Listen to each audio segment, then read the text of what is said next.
So let's take a trip back to 1948, where the story of modern North Korea truly begins.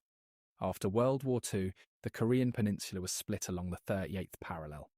The North was backed by the Soviet Union, leading to the establishment of the Democratic People's Republic of Korea, or simply North Korea, while the South aligned with the United States and became South Korea.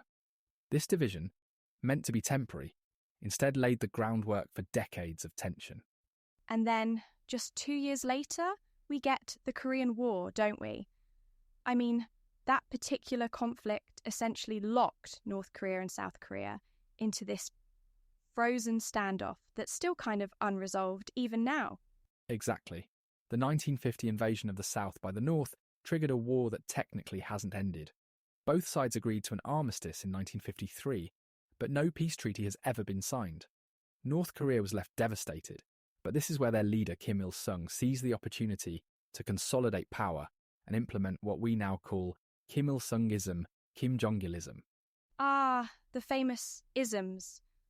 So, what exactly does Kimilsungism, Kimjongilism mean? It kind of sounds, well, a bit like political branding, doesn't it? That's a good way to think of it, actually. It's an ideology that merges elements of socialism with intense nationalism and emphasizes self-reliance, or juche, as the cornerstone. This philosophy also built a cult of personality around Kim Il-sung, portraying him as the eternal president and near infallible. His successor, Kim Jong-il, expanded this narrative, reinforcing loyalty through education, art, even day-to-day life. And it's everywhere, yeah. Like, you've got statues, songs, slogans, all designed to make you think about the great leader every minute of the day. It's, dare I say, totally immersive. Absolutely. The state tightly controls education to instill ideological conformity from a young age. Art plays a strong role too, depicting Kim family members as larger-than-life figures. You'll find operas, paintings, military parades. Everything they produce carries the theme of eternal gratitude to the leadership. You know, it's kind of fascinating how this aligns with or diverges from other countries' nationalist projects. I mean, take Britain, for instance. Okay, we definitely don't have statues of politicians on every street corner, but we do have symbols like the Union Jack or events like the Queen's Jubilees. It's this sort of softer way to foster loyalty and pride. Less about a single leader, though. It's an astute parallel, but North Korea takes it so much further. Its loyalty underpinned by fear and control, not just patriotism. Schools, media, and public events are all designed to reinforce this ideological framework. And of course, questioning the regime isn't an option. The stakes are too high. So it's like every aspect of life revolves around this narrative. Honestly, it makes you reflect on how powerful propaganda and control can be when there's no alternative voice, no other narrative allowed to exist. Absolutely. And this foundation of control, both ideological and practical, is key to understanding how North Korea maintains its grip. But it doesn't stop there, as we'll see in the next chapter, where we unpack the mechanisms of their totalitarian system. Building on that foundation of ideological control we talked about, North Korea's system today is cemented as a totalitarian regime. Kim Jong-un stands at the very centre of it all, holding titles like General Secretary of the Workers' Party of Korea and President of the State Affairs Commission. These aren't just ceremonial. They position him as the undisputed authority over every aspect of governance, military strategy, and even cultural life. And everything revolves around maintaining that control, doesn't it? I mean, it's not just a case of politics as usual. It's more like every part of life is meticulously managed to ensure loyalty, or at least compliance, right? That's exactly it. The state has what's called the 10 principles for the establishment of a monolithic ideological system. These essentially act as rules governing loyalty to Kim Jong-un and the party. Break one of these, or even seem like you're straying from them, and you risk severe punishment, often extending to entire families. Wow, so it's like the system doesn't just control you, It watches you constantly. But let's talk about the military for a second. It's enormous, isn't it? Yes, in sheer numbers, North Korea has the fourth largest military force globally, with about 1.28 million active personnel. And the nuclear arsenal really sets it apart.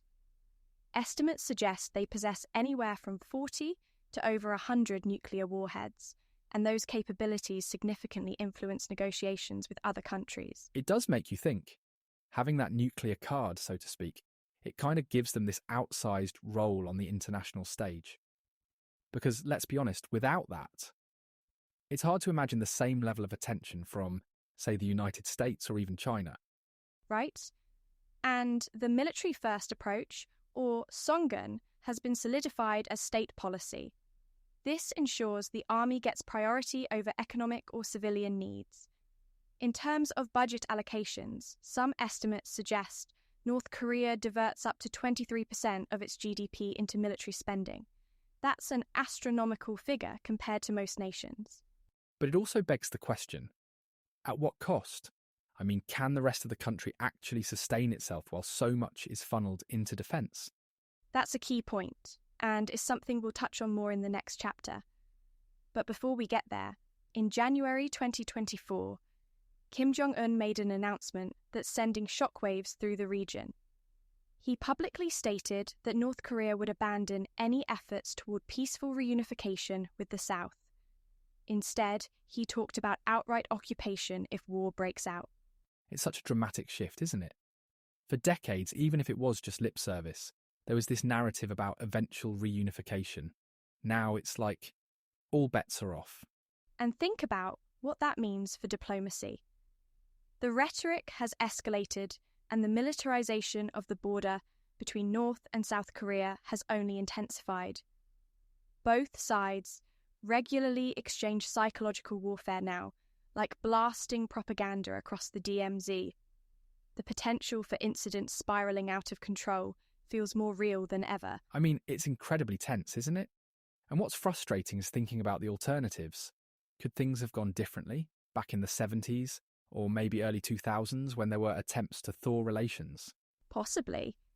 Periods like the Sunshine Policy gave some hope, but we've now veered so far into confrontation that stepping back feels further away than ever. Anyway, as for sustaining this level of control and militarization, that's tied to their economic system, which we'll explore next. Speaking of sustaining that level of control and militarization, we have to understand North Korea's self-reliant economy, often described under the concept of juche. At its core, this idea champions independence, economic, political, military. But really it's the state monopolizing almost every resource and determining every facet of production. Yeah, and that kind of control doesn't exactly scream efficiency, does it? The country's infrastructure, what's left of it, is crumbling. And things like food shortages aren't just occasional hiccups. They're constant, systemic issues. Absolutely. The agricultural output has struggled for decades, partly due to outdated technology and frequent natural disasters. Officially, the state heavily subsidizes food distribution, but in reality, many North Koreans rely on informal markets, or jangmadang, just to get by. So, it's like this paradox.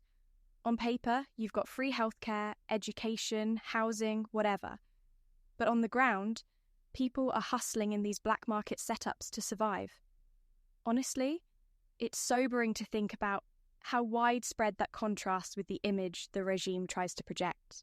Yes, and that disconnect is perhaps even starker when it comes to the issue of human rights. Reports from defectors and international organisations paint a stark picture of systemic abuses. Forced labour camps, restrictions on movement, and constant surveillance. It's absolutely heartbreaking, isn't it? And those forced labour camps, sometimes referred to as gulags, aren't just small operations. Tens of thousands of people, entire families even, are sent there for political crimes or just being perceived as disloyal to the regime. And the conditions are unimaginable. Torture, malnutrition, forced work. These are daily realities for the prisoners. Satellite imagery has even been used to map these camps because access to them is practically impossible. It's just staggering, isn't it? I mean, when we think of human rights violations, this is on a level that many of us find almost unfathomable. It really is. And it's all underscored by a propaganda machine that's nothing short of relentless. Through mass events like the Arirang Games, where tens of thousands gather in perfectly synchronized performances, the regime reinforces the narrative of national pride and loyalty to the Kim leadership. But here's the kicker. It's not just about loyalty. It's about complete submission, isn't it? These displays aren't just awe-inspiring.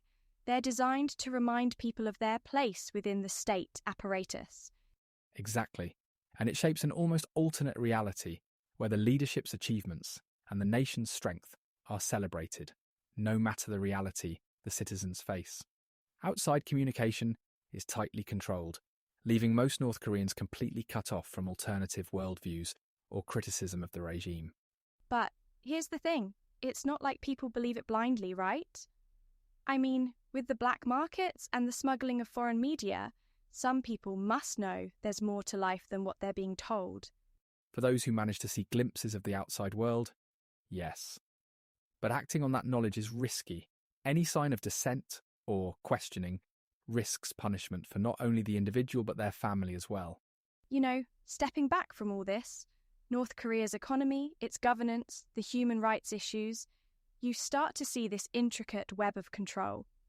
It's so tightly woven that it feels almost impossible for people there to escape its grip.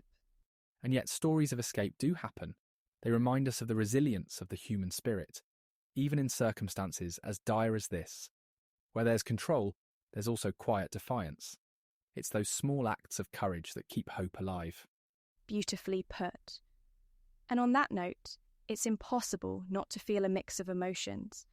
Admiration, sadness, maybe even anger for what the people of North Korea endure. Hopefully, conversations like this can shine a light on those struggles and spark change, no matter how small. Absolutely.